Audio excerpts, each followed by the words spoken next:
¿Cómo está? Con el gusto.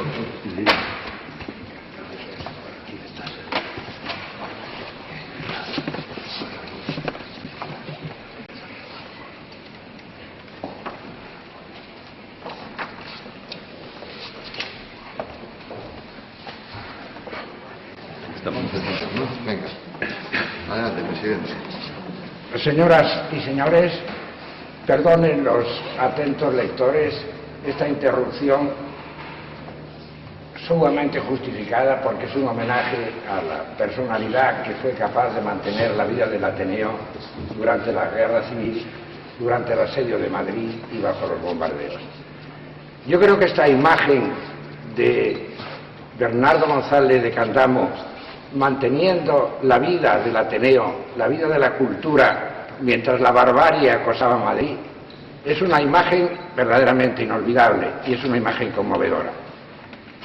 A mí me trae a la memoria algunas otras imágenes que contrasta la barbarie con el desarrollo de la cultura.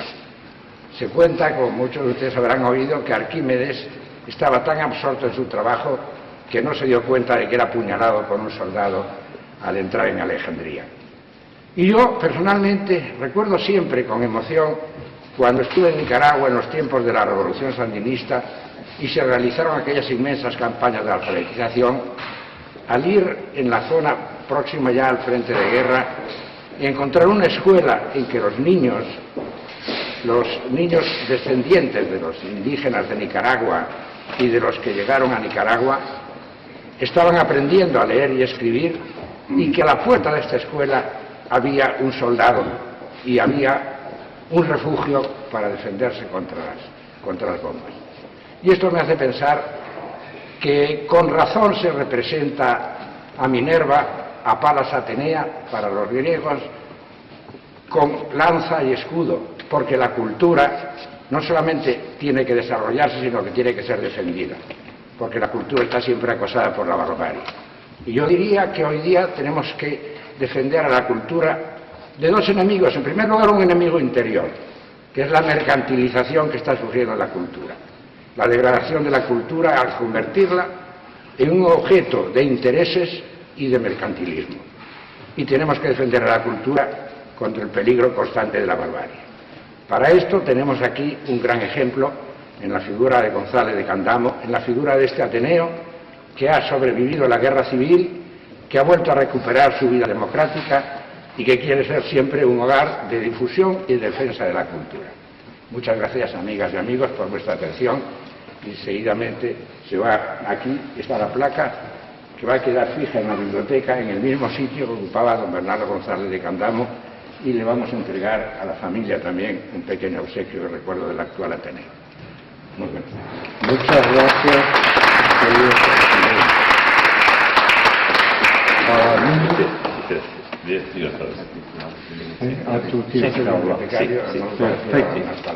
Queridos amigos, el Ateneo y la Biblioteca del Ateneo quiere rendir homenaje a uno de sus más importantes socios bibliotecarios. Queremos reivindicar la memoria de los socios bibliotecarios del Ateneo, que han sido muchos y muy importantes. Yo tengo una lista realmente impresionante de los que fueron. Hoy le toca a don González de Candamo, que fue un gran intelectual. Ya en 1905, cuando los intelectuales españoles, la acción del 98, empieza a surgir y se une en aquel movimiento contra el Che Garay, también va del premio Nobel, y ya está al lado de Valle Inclán, de Unamuno y de Baroja, y a todo lo que está González de Candamo. González de Candamo, pues, fue un gran periodista, ahí está su protesta con Unamuno, pero hoy queremos rendirle homenaje porque fue socio sindical del Ateneo y en aquellos momentos de barbarie que ha dicho Carlos, cuando toda la junta del Ateneo estaba fuera, él solamente le quedó defender el Ateneo de Madrid de las sordas aquellas barbaries. Sencillamente es un homenaje sencillo, pero la biblioteca quiere un homenaje a uno de los que fue socios bibliotecarios. O sea que muchas gracias a todos.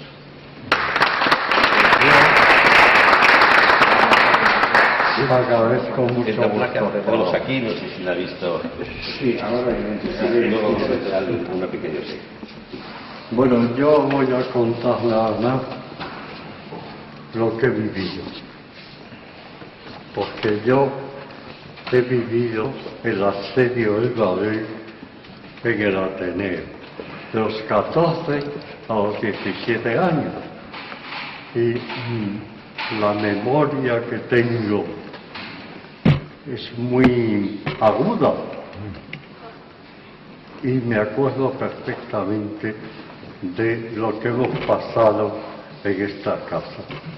Cuando los proyectiles estallaban aquí mismo, en el patio que nos separa de la carrera de San Jerónimo, que es donde estaba el hogar vasco. Y entonces el hogar vasco era un objetivo predilecto para los artilleros que estaban en la casa de campo. Y caían los obuses, como se decía entonces, aquí mismo, y se rompían todos los cristales. En la época aquella no había manera de reponer los cristales, no había dinero para nada, no había calefacción, o sea que esto era una nevera, un frío, teníamos todos los dedos llenos de sabañones. Bueno, pero mi padre seguía aquí, porque el hecho heroico de mi padre con respecto al Ateneo es que no tuvo necesidad de quedarse en Madrid, porque Fernando de los Ríos, que era entonces presidente, dijo: Fernando de los Ríos fue destinado a París, a la embajada. A mi padre acaban de dar las palmas académicas de la República Francesa y aparte de eso había nacido en París. Entonces le dijo a mi padre: Candamo, véngase a París de agregado cultural. Dijo mi padre: yo voy porque no puedo dejar el Ateneo solo.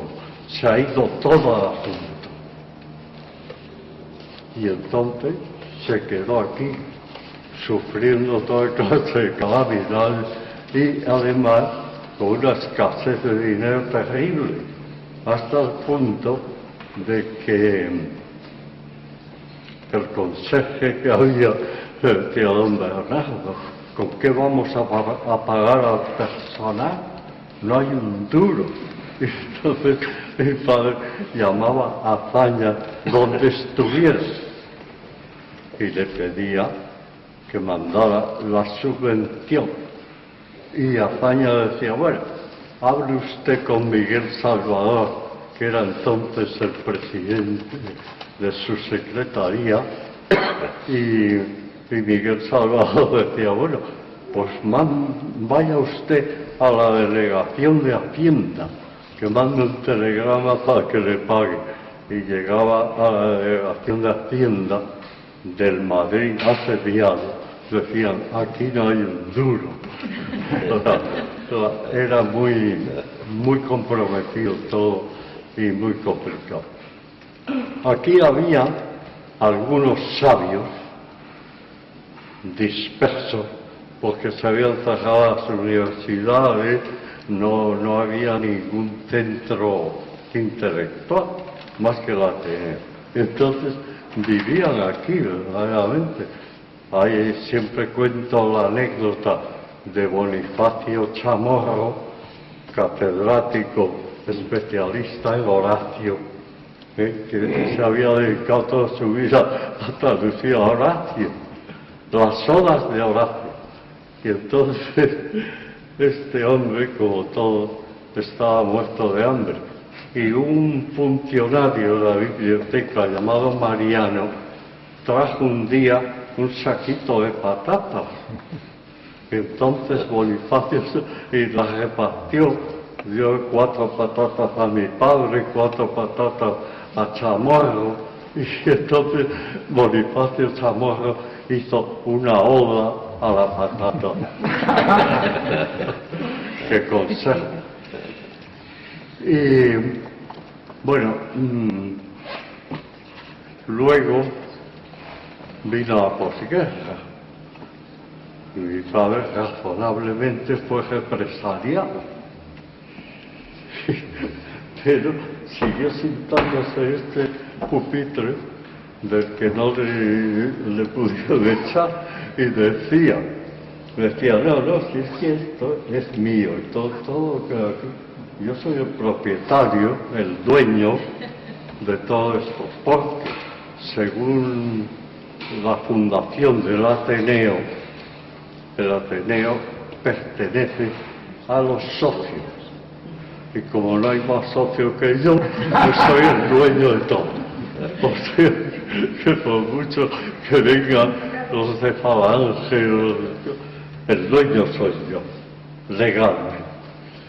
De manera que estas fueron las anécdotas del...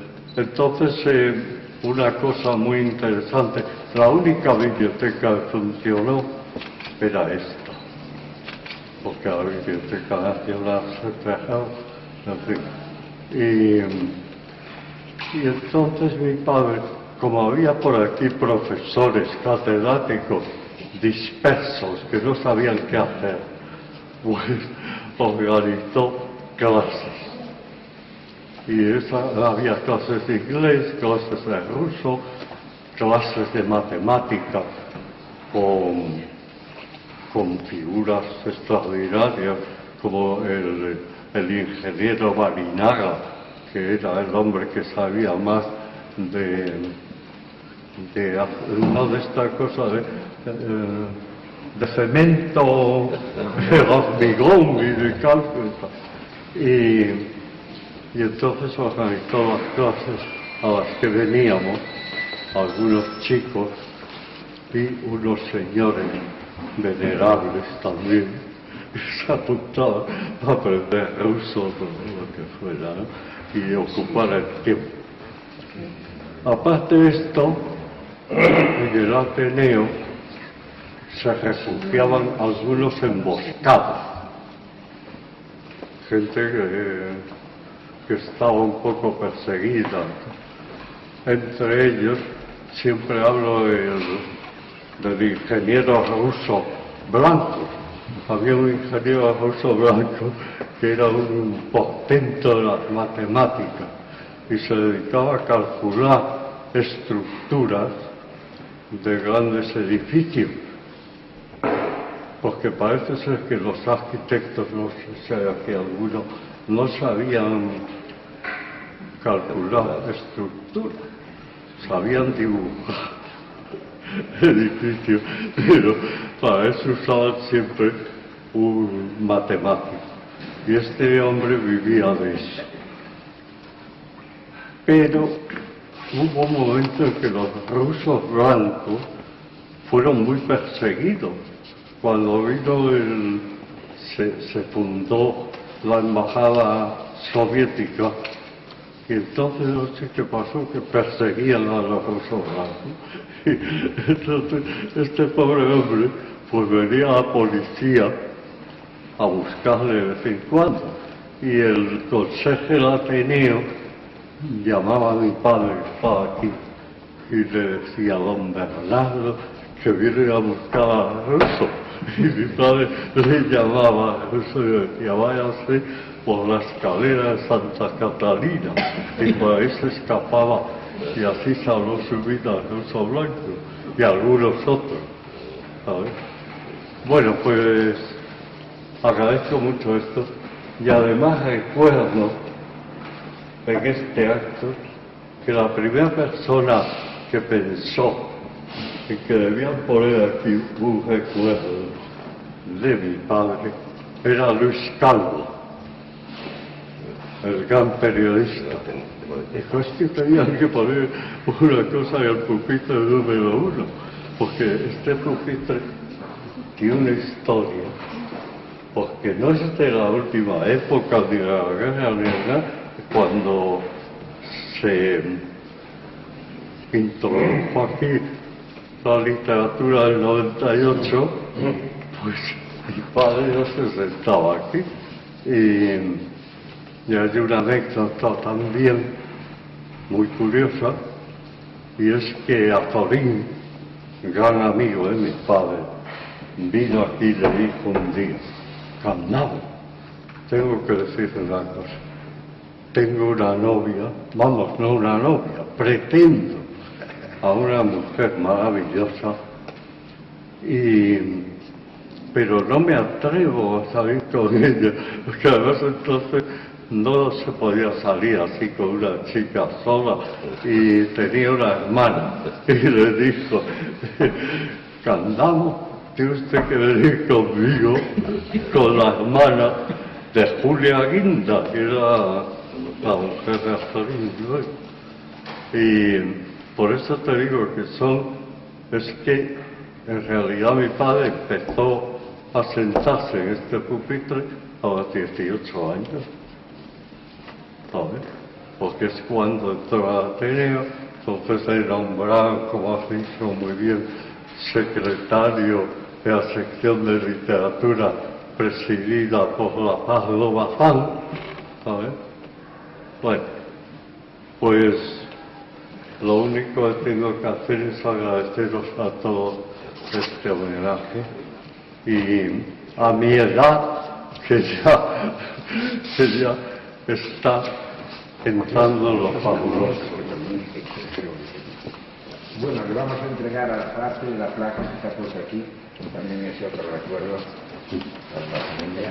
Hazla con cuidado, que se cae. Ahora también se tenía que sentar él, ¿no? Sí. Como sucesor, yo creo que sería lo suyo, ¿no? Sería lo propio de... Como digno sucesor de su padre. Bueno.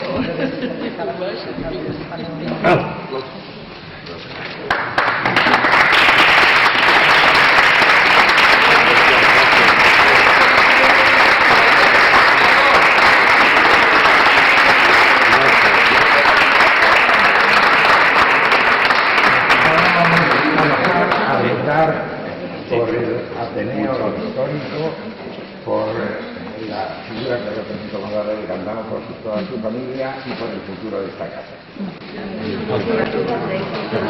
Vamos para el bar, ¿no?